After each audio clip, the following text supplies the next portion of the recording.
musyrik hanya sebab makan, minum, berobat. Kok bisa? Pertanyaan. Assalamualaikum warahmatullahi wabarakatuh. Mohon maaf, kami pernah mendengar ceramah antum yang mengatakan bahwa orang Islam memakai rajah atau azimat atau benda-benda bertuah seperti keris, cincin, rompi yang diberi asma, dan sabuk yang dibalut rajah atau azimat itu semuanya tidak apa-apa. Antum jangan ngawur dong. Waduh. Bukankah semua benda-benda itu adalah syirik? Orang yang mempercayainya menjadi musyrik.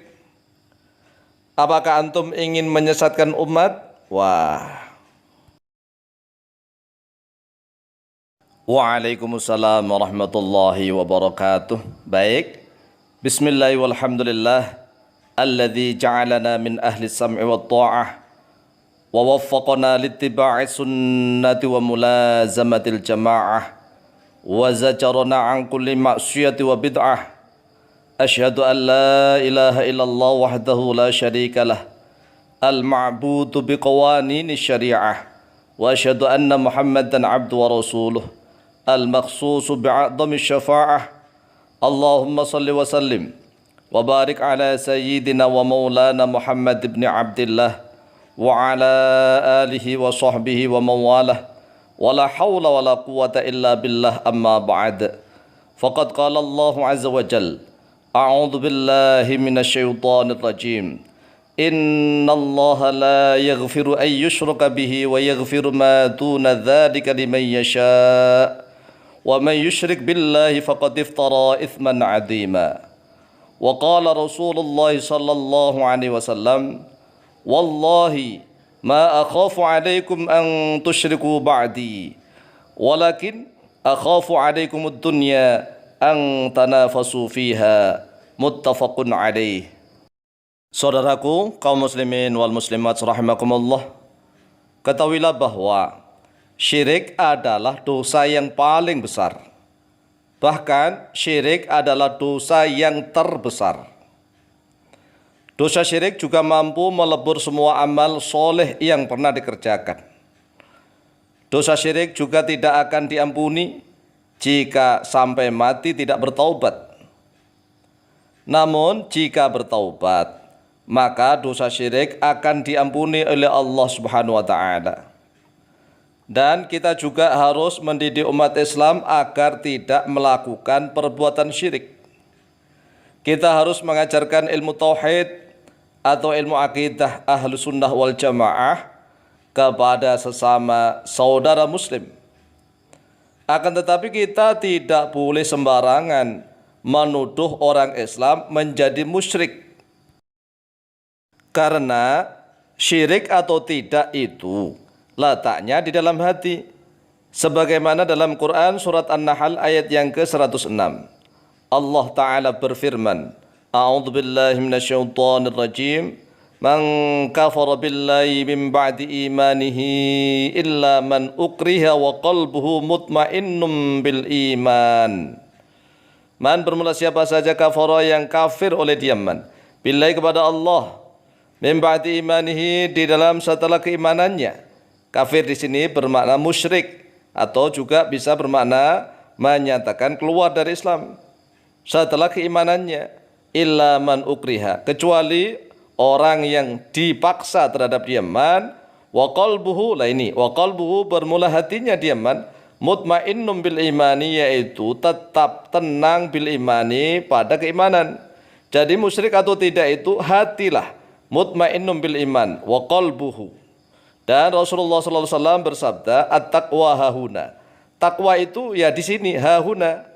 Wa yushiru ila sudri thalatha maratin, dan Rasulullah menunjuk ke arah dadanya, ke arah hatinya sebanyak 3 kali. Jadi musyrik atau tidak itu tergantung hatinya. Jadi jangan mudah-mudah sembarangan menuduh saudara sesama muslim, kamu syirik, kamu syirik, kamu musyrik, dan seterusnya. Tak boleh semudah itu. Dan Rasulullah SAW juga tidak takut umatnya berbuat syirik. Karena Rasulullah SAW tahu bahwa umatnya dijaga oleh Allah Ta'ala dari perbuatan syirik. Akan tetapi Rasulullah SAW justru takut pada umatnya tentang masalah harta benda duniawi. Karena mereka bisa saling berebut dan saling berperang. Dalilnya hadis sahih an Uqbah bin Amir radhiyallahu anna Rasulullah sallallahu alaihi wasallam qol. Telah diriwayatkan dari Uqbah bin Amir radhiyallahu bahwa Rasulullah sallallahu alaihi wasallam telah bersabda, "Wallahi demi Allah, ma akhafu alaikum, tidak takut oleh aku alaikum atas kalian, an tusyriku, pada sekiranya musyrik oleh kalian, berlaku syirik oleh kalian ba'di, di dalam setelah kematianku," kata Rasulullah. Rasulullah bersumpah, "Wallahi ma akhafu alaikum an tusyriku ba'di." Demi Allah, aku tidak takut atas kalian jika kalian melakukan kesyirikan setelah kematianku.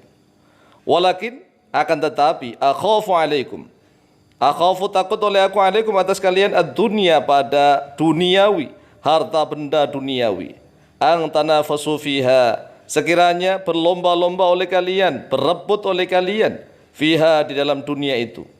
Rawal Bukhari, rawat telah meriwayatkan pada hadis Al-Bukhari oleh Imam Bukhari, nomor hadis 1344, wa Muslimun, dan oleh Imam Muslim nomor hadis 2296. Ini hadis sahih. Jadi jelas Rasulullah tidak mengkhawatirkan, tidak mentakutkan umatnya berlaku syirik, tetapi Rasulullah mengkhawatirkan, menakutkan umatnya pada harta benda duniawi, sehingga mereka saling berebut, saling sikut-sikutan, saling hujat-menghujat, saling bunuh-membunuh. Oleh sebab itulah, jangan sembarangan menuduh saudara sesama muslim yang mempunyai keris, atau tombak, atau pedang, atau panah, atau pistol, atau memiliki granat, atau memiliki senjata api, atau memiliki cincin, atau batu akik, atau batu merah delima, atau memiliki rajah atau azimat, atau rompi, atau sabuk, atau selendang, atau benda-benda bertuah lain yang dikeramatkan, kemudian dituduh syirik, orang musyrik. Tidak boleh begitu. Syirik atau tidak itu letaknya di dalam hati, Kang. Masalah syirik itu tak perlu jauh-jauh tentang keris atau rajah atau azimat. Karena masalah syirik itu bisa saja hanya sebab makanan atau minuman, atau berobat, jika memang akidahnya yang salah. Misalnya ada orang yang lapar, lalu makan nasi atau roti, kemudian kenyang, dan ia mengimani atau mempercayai bahwa nasi atau roti itu yang membuat dia kenyang, maka ia telah berbuat syirik. Orangnya disebut musyrik, karena yang mengenyangkan itu hanyalah Allah Ta'ala saja. Sama kalau dia misalnya haus, kemudian minum, dia mengimani atau meyakini bahwa minumannya itulah yang menyebabkan dia kenyang, tidak haus lagi, dia akan syirik, musyrik. Karena yang menjadikan dia tidak kehausan lagi itu Allah. Makanan dan minuman itu hanya sebagai wasilah, perantara saja. Sama orang yang berobat, misalnya sakit kepala, minum bodrek, kemudian dia meyakini bodrek ini loh yang menyembuhkan penyakit kepala saya. Syirik dia, syirik. Kenapa? Yang menyembuhkan hanya Allah Subhanahu wa taala. Begitu loh, Kang, ya. Jadi syirik atau tidak itu tergantung i'tiqad, kepercayaan di dalam hatinya. Gak usah jauh-jauh masalah keris, masalah tombak, masalah pedang, masalah pistol, masalah azimat, masalah raja, dan seterusnya. Jadi jagalah hati agar jangan berlaku syirik. Kalau berlaku syirik maka orangnya musyrik. Kalau musyrik maka seluruh amalnya akan hilang, lebur. Dia harus bertaubat kepada Allah Subhanahu wa taala. Demikian jawaban kami, mudah-mudahan membawa manfaat dan barokah kepada kita semua fid dini wa dunya wal akhirah. Wallahu taala a'lamu bisawab.